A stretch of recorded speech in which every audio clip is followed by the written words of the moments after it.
Hi, folks. Welcome to Online Learning in a Hurry, episode 6, facilitating live. I mean, it's kind of funny because we're doing a live, not really a facilitation, but this is a live lecture. This is not what we're talking about today. This is just somebody recording a video and putting it on. The fact that it's live kind of gives it a little bit of an inventiveness for what I'm doing now, but it's not really a facilitation.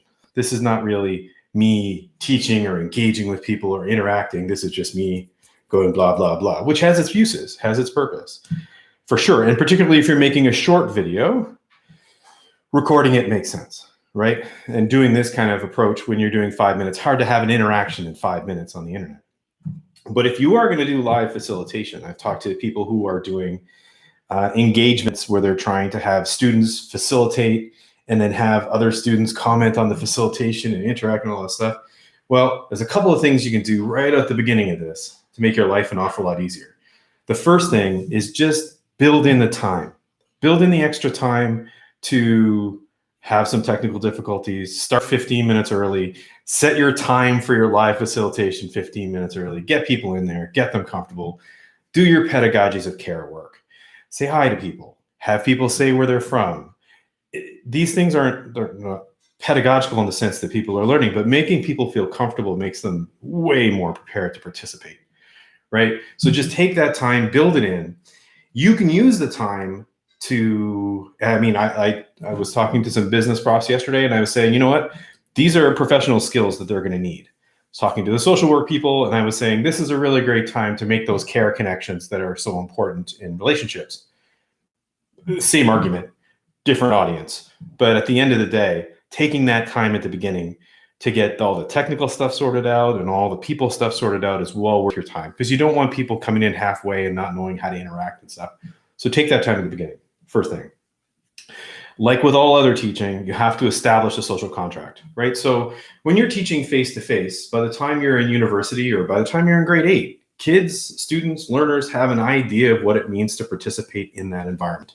We know that raising hand, like everybody knows what raising a hand means. It means I want to talk. You know that you're not supposed to nap in the middle of a classroom because you know what that's going to do to the rest of the people around you. It's a distraction. But in an online space, people often don't know what they're supposed to do. So you need to, at the beginning, you need to say, hey, please don't interrupt someone else when they're talking. Let people finish their sentences and wait for a little pause before you jump in. Don't talk over each other. One of the reasons for that is because in a face-to-face environment, you can see somebody and you can see that they're done and you have these sort of social cues. Those social cues are new ones that we have to build in an online space. So be overt about what you want to have happen. So if you say, I want to do a lecture for 50 minutes, while I'm doing that lecture, please put your comments in the chat room, and then there'll be a pause after that 50 minutes where I'll read through the chat room and I'll be able to interact with you. So that's, it doesn't have to be 50 minutes, could be 15, whatever it is you think you need to do, but be explicit about it. And then tell people, look, I'm going to take 2 minutes and read the comments. You know, sometimes people are really nervous about that quiet time in the middle. Don't worry about that. Just say, I'm going to take some time and I'm going to focus on the comments. I'm going to read through them and then we're going to resume our conversation. So just be explicit, because people can't see your face, or even if they do, they can't tell why you're doing this. So that expression could be, I'm looking at my cat. And it could be, I'm having deep thoughts about the things that I'm seeing in your text chat. Another thing I'm going to say, and this is advice that I've given to everybody, if you are going to do live facilitation, practice. Have an earlier session with some of your students to volunteer to come out, ask some of your colleagues to come and practice together, but take some time to really practice. And don't practice once, practice 2 or 3 times.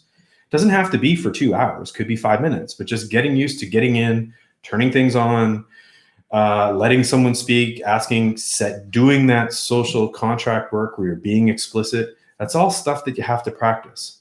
Please don't look at this as a technical problem. While IT departments around higher ed right now are doing miracle work, they're not the people who are going to help you have a good class. I mean, some of them might, but it's not a technical issue. It's not which button do I need to press. It's how am I going to organize my students so I can have a really great lecture? How am I going to organize my students so I can have a really good conversation?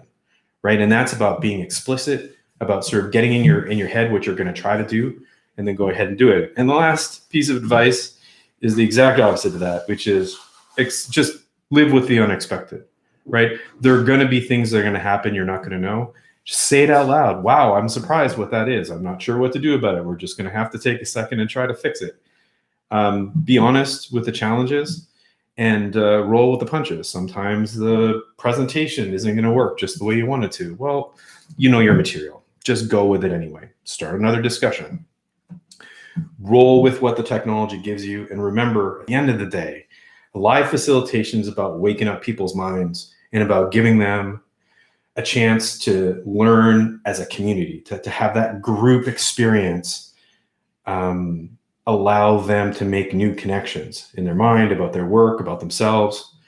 And so much of that is about the tone that the leader takes in that conversation. So much of that is about how positive you can be, how warm you can be, right? And how open the possibility you can be. And if you can do that, if you can hold that thought in your head, no matter what happens, you'll do great.